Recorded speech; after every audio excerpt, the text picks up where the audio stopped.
If someone you've never met mailed you a notice demanding that you tear down something your grandfather built with his own hands nearly 40 years ago, what would you do? Would you apologize, write a check, and make the problem disappear? Or would you remind them that history doesn't bend just because somebody printed new rules on glossy paper? Looking back now, I can laugh about the whole thing, mostly because it ended with 6 very happy pigs and 1 very miserable HOA president. But at the time it felt like somebody had reached through the years and tried to erase the last piece of my family story. My name is Ethan Walker, and a little over 2 years ago I inherited my grandmother's old farmhouse on Cedar Hollow Road, a quiet piece of land that somehow survived while everything around it transformed into another picture-perfect suburban development with matching mailboxes, identical roofs, and lawns trimmed so precisely they looked fake. My grandparents bought that property back when the whole area was farmland. There weren't sidewalks, decorative streetlights, or neighborhood clubhouses. There were cornfields, tractors, and families who knew one another because they helped pull each other's trucks out of the mud after a heavy rain. My grandfather built the privacy fence himself in the spring of 1988. I remember handing him nails from an old coffee can when I was barely tall enough to see over the wheelbarrow. Every board had been measured twice, every post sunk by hand, every gate adjusted until it swung perfectly.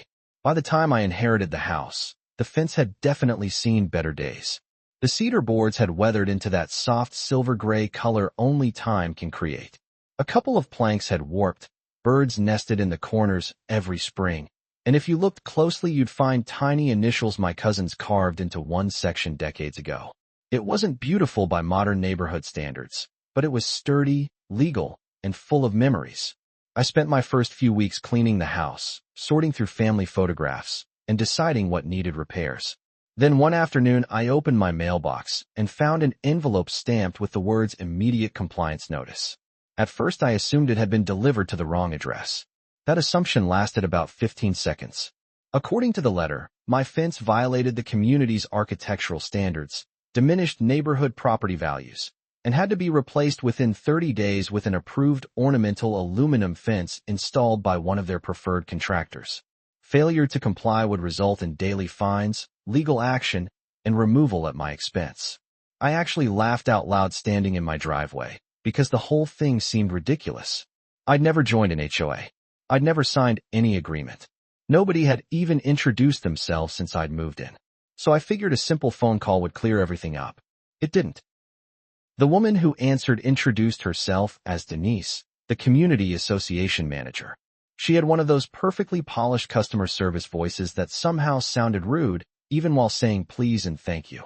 I explained that my property existed decades before the subdivision was built, that my grandparents had owned the land long before any HOA documents were ever filed, and that there had to be some mistake. She didn't even pause before answering. Every property located within the Cedar Creek community boundaries is required to comply with current neighborhood standards. I said, "My property isn't part of your community." She replied, "Our records indicate otherwise." I asked if she'd like copies of the original deed. She said that wouldn't be necessary because their legal department had already determined jurisdiction. That was the first moment I realized this wasn't a misunderstanding. It was confidence, the kind that comes from believing nobody will push back. A few days later another letter arrived. This one included a glossy brochure showing the exact fence they expected me to buy. 4 feet tall, decorative aluminum, painted a color they called colonial bronze, complete with matching hardware and professionally installed gates. Estimated cost, just under $13,000. I stared at those pictures and couldn't help imagining my grandfather shaking his head.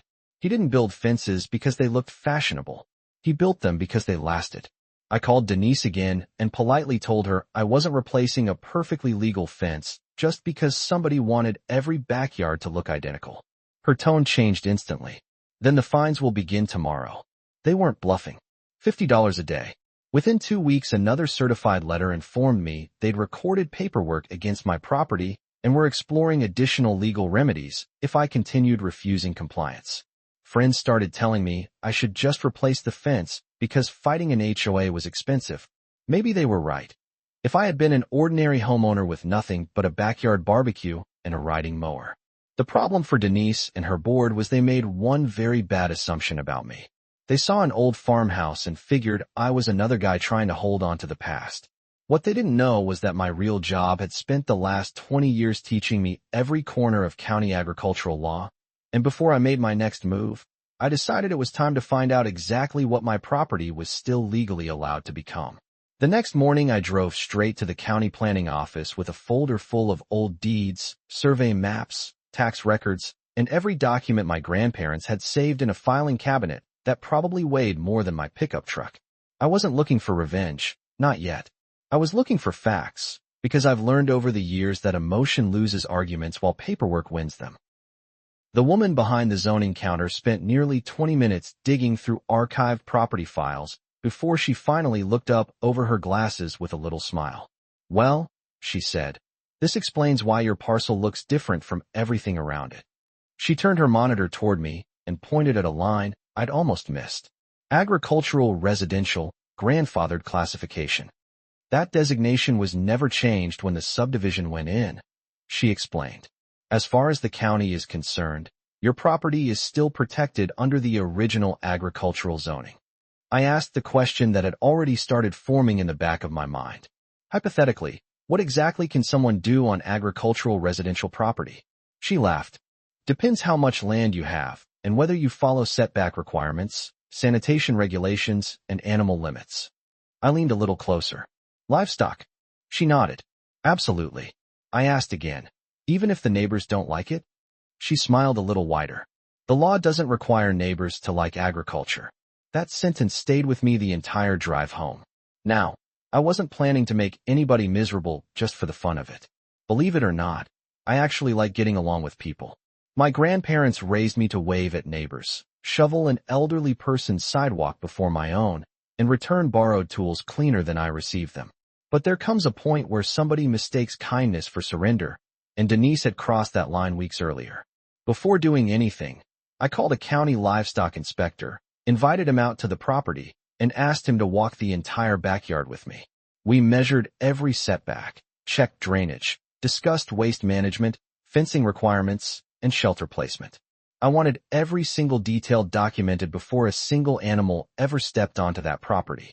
The inspector finally folded his clipboard, looked around the yard, and said, "As long as you build according to the regulations, you're completely within your rights." That was all I needed. My livestock operation outside town specialized in heritage breeds for family farms, educational programs, and conservation breeders. One of those breeds happened to be American Mulefoot pigs. They were intelligent, surprisingly friendly, incredibly healthy, and when the wind shifted after a warm afternoon, they carried an aroma that no scented candle on earth could compete with.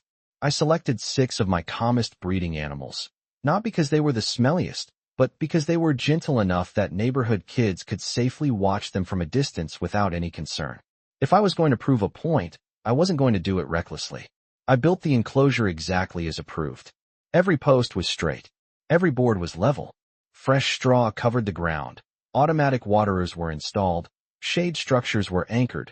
Feed bins were sealed against wildlife. And the entire pen sat exactly 18 inches from my grandfather's old cedar fence, precisely where county regulations allowed it to be. Watching those pigs settle into their temporary home almost made me forget why I'd brought them there. They rooted around happily, rolled in fresh bedding, and greeted me every morning with little grunts that sounded almost like conversation. The first day, nothing happened. A few neighbors slowed their cars to look. One older gentleman actually stopped, smiled, and told me they reminded him of the farm where he'd grown up. We talked for nearly 20 minutes about county fairs, livestock auctions, and how quickly the area had changed. Then came the second afternoon. Denise's kitchen window overlooked the back corner of my property almost perfectly. I noticed the curtains moving every few minutes as she kept peeking outside. By the third day, she marched across the common green belt carrying a folder under one arm and wearing an expression that suggested she'd already rehearsed the conversation in her head. She stopped just outside my gate. "Mr. Walker," she called. "You need to remove those animals immediately." I leaned on the fence rail. "Morning, Denise. This is unacceptable." "To whom?" "To the community." I looked around. The pigs seemed pretty happy. She didn't appreciate the joke. "They're creating odors. Livestock usually does. You're intentionally disturbing the neighborhood." Actually, I replied, I'm conducting a fully permitted agricultural operation on agricultural property. Her face tightened. We'll have the county shut this down. I smiled. Please invite them. She spun around without another word, and I honestly thought that would be the end of it. Instead, things escalated faster than I expected. The neighborhood Facebook page exploded. One resident complained about smells. Another complained about flies that hadn't even appeared. Someone insisted the pigs were dangerous despite never getting within 50 feet of them. Then the comments started turning against the HOA instead. Several longtime homeowners began asking why nobody had mentioned my property's agricultural status when the subdivision was built. Others questioned why the board had spent weeks chasing an old fence while ignoring drainage problems, broken sidewalks, and malfunctioning streetlights. Suddenly, the conversation wasn't about pigs anymore. It was about trust. Saturday morning, the HOA announced an emergency board meeting at the clubhouse. I almost skipped it, but curiosity got the better of me. Denise stood at the front of the room wearing a disposable medical mask that looked more theatrical than practical. The HOA attorney sat beside her with several thick binders spread across the table. The room filled quickly. People weren't there because they cared about fences.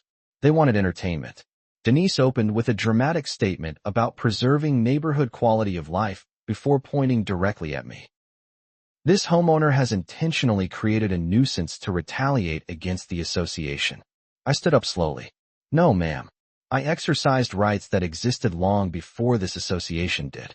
The attorney interrupted. Your livestock operation negatively impacts surrounding homes. I slid a stack of documents across the table. County zoning approval. Livestock inspection report. Agricultural classification records dating back decades. Copies for everyone. You could actually hear papers shuffling around the room as board members started reading. Then the county livestock inspector, whom I'd invited as a witness, cleared his throat. For the record, he said calmly, Mr. Walker's property complies with county regulations. His facilities exceed minimum sanitation requirements. Denise immediately fired back. Surely there's something that can be done. The inspector shrugged. There is. She leaned forward hopefully. The HOA can stop trying to regulate property outside its legal authority. The room fell completely silent. One board member looked at Denise. Another looked at the attorney. Nobody spoke for several long seconds until someone quietly asked the question that changed everything. Did we ever actually verify this property was under HOA jurisdiction before issuing fines? No one answered. And for the first time since this entire mess had started, I saw a genuine uncertainty spread across Denise's face. Nobody spoke for what felt like a full minute, and sometimes silence says more than an argument ever could. Denise kept looking toward the HOA attorney, hoping he'd rescue the situation, but instead he slowly closed one of his binders, rubbed the bridge of his nose, and quietly admitted that the association had relied on an outdated development map instead of confirming the original county records. You could almost hear the mood in the room change. Homeowners who had shown up expecting to complain about pigs suddenly realized the bigger issue wasn't my backyard. It was the people they'd trusted to manage their neighborhood. Questions started flying from every direction. So you've been finding someone who isn't even in the HOA? How much legal money has the board spent on this? What happens if he sues? Denise tried to regain control, insisting she had acted in good faith to protect property values. But even her own board members weren't buying it anymore. One older gentleman who had served on the architectural committee stood up, looked straight at her, and said, protecting property values doesn't mean inventing authority you don't have. That landed harder than anything I could have said. The meeting ended in complete chaos. People gathered in little circles around the parking lot, talking louder than they probably realized. And before I even reached my truck, I heard one board member tell another, we're going to need an emergency executive session. I drove home with the windows down. The evening air carrying the familiar sounds of my 6 temporary guests rooting around happily in fresh straw. They had no idea they'd just become the most effective legal consultants I'd ever hired. Monday morning I was out feeding them when a white county vehicle pulled into my driveway. For a split second I wondered if Denise had actually followed through on another complaint. But the inspector climbed out smiling before I even reached the gate. Thought I'd save you some suspense, he said. Health department received 3 separate complaints yesterday. I laughed. Let me guess, anonymous? He grinned. Not very anonymous. We walked the entire enclosure together. He checked feed storage, water quality, drainage, fencing, bedding, and manure management. Everything passed exactly as expected. Before leaving, he handed me a copy of the inspection report with a simple sentence highlighted near the bottom. No violations observed. Continue normal agricultural operations. I pinned that report inside my workshop before I even poured my morning coffee. By Tuesday afternoon, rumors spread through the neighborhood faster than any official announcement. 2 board members had resigned. The HOA attorney had reportedly advised the association to withdraw every notice they'd ever issued against my property before things became even more expensive. Wednesday evening, just before sunset, I heard a quiet knock at my front door. Standing there was Denise. No clipboard, no confident smile, no polished speech. Just a plain folder tucked under one arm, and a look that said the last few days hadn't been particularly enjoyable. "May I come in?" she asked. I invited her onto the front porch instead. Somehow that felt more appropriate. She handed me the folder without saying a word. Inside was a formal letter withdrawing every violation notice, canceling every accumulated fine, releasing the lien they'd attempted to place against my property, and officially acknowledging that my land existed outside the jurisdiction of the Cedar Creek Homeowners Association. There was even a signed statement confirming they would make no future enforcement attempts regarding my grandfather's fence. I read every page carefully before looking back up. Denise took a slow breath. "We made mistakes." I nodded. "You did." She hesitated for a moment before quietly adding, "I honestly believed we had authority." "Maybe," I replied, "but you never stopped to ask whether you should." She didn't argue. There wasn't much left to argue about. Before leaving, she glanced toward the backyard where the pigs were lazily stretched out beneath their shade shelter. "Will they be staying?" I smiled for the first time during the entire conversation. No, they were only visiting. She actually laughed a little, though it sounded more like relief than amusement. The following weekend, I loaded all 6 pigs back into the livestock trailer before sunrise and drove them home to my farm outside the county line where they belonged. As the trailer disappeared down the road, the backyard became quiet again. The old cedar fence was still standing exactly where my grandfather had planted every post decades earlier, weathered, imperfect, and stronger than anyone had given it credit for. I spent that afternoon replacing a few loose boards, tightening one hinge, and brushing my hand across the faded wood. For the first time since inheriting the property, I felt like I'd finally protected something that couldn't be replaced with money. Every now and then I still catch Denise walking her dog along the trail behind my house. She always gives me a polite little wave now, and I wave back because despite everything, holding a grudge takes a lot more energy than letting one go.